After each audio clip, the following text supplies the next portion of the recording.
मैं संजय ठाकुर युग धर्म प्रज्ञा बुलेटिन की तरफ से आज मैं उपस्थित हूँ वैशाली के सेक्टर 6 में, जहाँ भव्य हिंदू सम्मेलन का कार्यक्रम रखा गया था।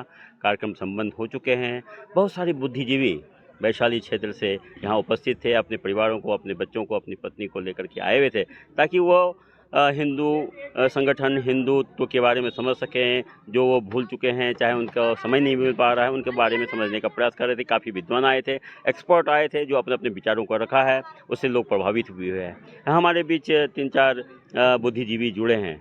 बुद्धिजीवी मैं इसलिए कह रहा हूँ कि बुद्धि जो अपने जीवन में बुद्धि के बल पे अपनी जीविका को जिया है, लेकिन अब इन्हें भी समझ में आ रहा है कि हम अपने जीवन को कैसे आगे आध्यात्मिक जीवन में ढालें, ताकि हमें अपनी बुद्धि जी से प्रज्ञावान बनने का प्रयास कर रहे हैं। सर, आपका क्या नाम हुआ? मेरा नाम मुकेश पांडे हुआ।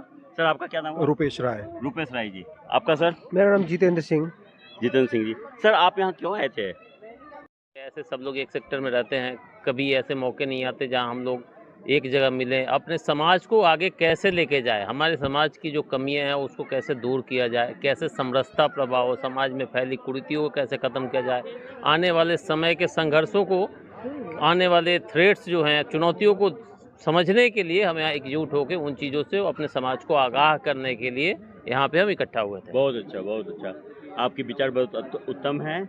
और इसमें कुछ आउटपुट दिख रहा है आपको कि यह कार्यक्रम से कुछ आउटपुट मिल रहा है आपको? जी, देखिए, एक सशक्त राष्ट्र के लिए सबसे पहले एक सशक्त परिवार का होना ज़रूरी है, उसके बाद एक मोहल्ले का होना ज़रूरी है, एक फिर शहर का होना ज़रूरी है, तब जाके एक देश सशक्त और शक्तिशाली बनता है। तो ये शुरुआत सबसे पहले यहाँ से हम लोग जितने परिवार, जैसे कम से कम यहाँ 600-700 परिवार थे, उन लोगों में जो ये बुद्धि, जो पढ़े लिखे, जो लोग वक्ताएँ थे, उन्होंने जो अपने विचार रखे, उनका वो उन घरों तक पहुँचा हुआ धीरे धीरे समाज में आएगा। तो हम लोग जरूर यहाँ से बहुत कुछ सीख के जा रहे हैं, जो हमें उसको इम्प्लीमेंट करना है। आपकी बातों से लग रहा है कि आप समाज के प्रति काफ़ी जागरूक हैं। ये सिलसिला कब से चालू हुआ आपके जीवन में? नहीं, हम लोग तो सामाजिक, देखिए, हम लोग शिक्षक परिवार से, घर में 6-8 लोग शिक्षक थे, तो शिक्षक सबसे बड़ा समाज सेवी होता है, तो उस परिवारों से आए हुए हैं। और पिछले 8-10 सालों से हम लोग राष्ट्रीय स्वयंसेवक संघ से जुड़े हुए हैं, यहाँ के जो वेलफेयर एसोसिएशन से जुड़े हुए हैं। तो हम लोग हर महीने कुछ ना कुछ यहाँ पे सामाजिक गतिविधियाँ होती रहती हैं। जैसा आपने बताया कि शिक्षा क्षेत्र से जुड़े हैं, और वेद मूर्ति तपोनिष्ठ पंडित श्री राम शर्माचार्य जी का मानना है कि आज की शिक्षा के साथ साथ विद्या भी की जरूरत है। तो विद्या हमें संस्कार देती है, तो हमें आपका भी प्रयास बहुत सराहनीय है, और भविष्य में हमें लगता है कि हम अपनी भारतीय संस्कृति को अपनाने में सक्षम होंगे। बस सर, आपका क्या विचार है इस मामले में? हाँ, भव्य हिंदू सम्मेलन का कार्यक्रम रखा गया था। बहुत सारे बुद्धिजीवी यहाँ आए, अपने परिवारों के साथ आए, बच्चों के साथ आए। आइए, मैं इनसे उनके विचार जानना चाहते हैं। सर, आपका क्या नाम हुआ? मेरा नाम रुपेश राय है। सर, यहाँ क्यों आए थे आप? यहाँ भव्य हिंदू सम्मेलन था, इसलिए आया था कि हिंदू के बारे में कुछ लोग वक्ता हमारे बड़े बड़े आने वाले थे। अच्छा। उनको सुनने के लिए आए थे कि हम क्या कर सकते हैं। देखिए, मेरा मानना है कि पहले स्व को जानना जरूरी है। अगर हम अपने आप को नहीं जाने कि हम क्या हैं, हिंदू क्या वो कर सकता है, हम क्या हैं, क्योंकि देखिए, जो ज्ञान का स्रोत है ना, वो व्हाट्सएप या यूट्यूब या ये तो नहीं हो सकता है। तो ज्ञान के स्रोत पर हमें देखना था कि ज्ञान के स्रोत है कहाँ हमारे। तो हमारे वेद हैं, हमारे उपनिषद हैं, हमारे पुराण है, तो फिर महाभारत, गीता, ये सब, रामायण, हमारे रामचरितमानस, ये सब ज्ञान के स्रोत हैं।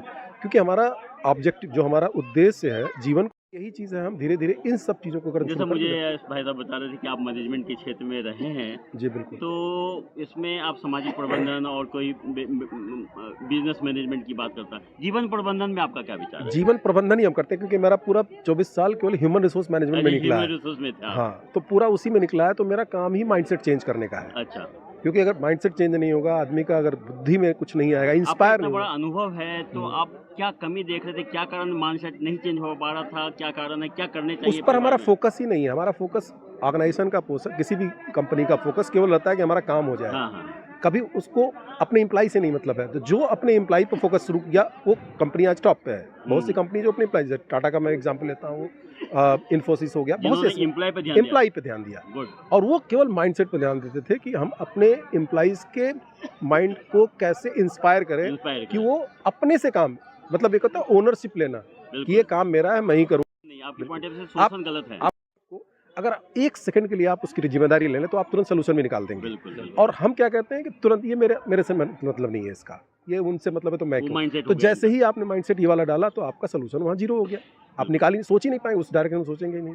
तो ये कारण है यदि हमारा। व्यक्ति आज अपने जीवन में एक पति अपनी पत्नी से, पत्नी अपने पति से, पति पत्नी अपने बच्चे से थोड़ा सा डिस्टर्ब चल रहे हैं, जो भी उनकी पर्सनालिटी है, उसका प्रबंधन के लिए कुछ आइडिया दीजिए।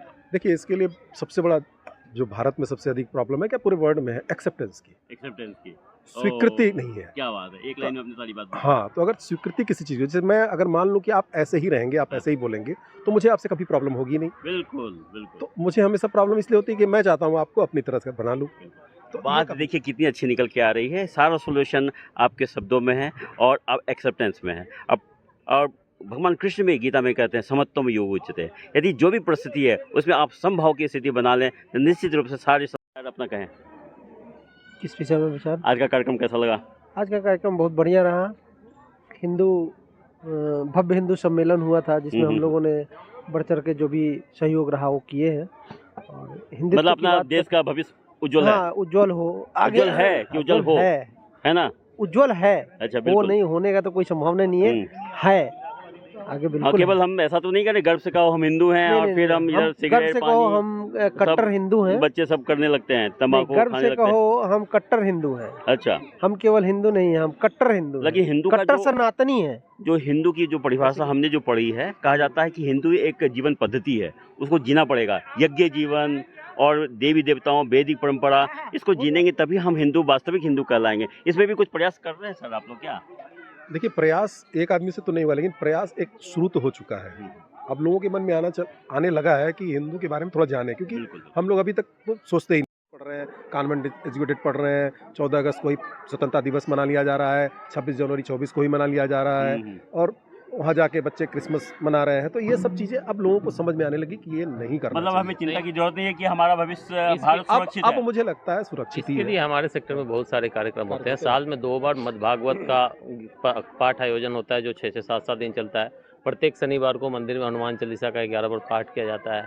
उसके बाद सरस्वती पूजा, जितने अनुष्ठान, धार्मिक अनुष्ठान, हर चीज़ हमेशा सुंदरकांड के पाठ का आयोजन, किसी न किसी अवसर पे साल में 10-12 कार्यक्रम होते रहते हैं जिससे लोग मतलब हम लोग निश्चिंत रहें कि हमारा भारत का भविष्य उज्जवल है हाँ। और भारतीय संस्कृति पूरे विश्व में पताका और आज फहराएगी। इस पार्क में जितने छोटे बच्चे हैं इनको सबको गायत्री मंत्र से लेके मतलब हनुमान चालीसा सब याद है। आप अभी भी मैं मान के चलता हूँ 30-40% घरों में सुबह, मेरे घर में भी बजता है, गायत्री मंत्र सुबह बजता है। क्या बात है। हमारी बेटी अभी अभी भी, रोज आज सुबह स्कूल जाने के पहले नहा के हनुमान चालीसा का पाठ नित्य करके ये हमारा भविष्य उज्जवल है। अब परम पूज्य गुरुदेव वंदनीय माता जी का जो उद्देश्य था 21वीं सदी उज्जवल भविष्य, 21वीं सदी नारी सदी, विचार क्रांति अभियान, युग परिवर्तन का क्षण निश्चित रूप से 2026 के बाद दिखने लगेगा। जो हमारे भारत के जो प्रधानमंत्री हैं, उनका भी तो सपना है कि हमारा 2047 तक हमारा भारत श्रेष्ठ राष्ट्र बनकर उभर कर आएगा। हमारे बहुत सेक्टर बहुत में तो धन्यवाद।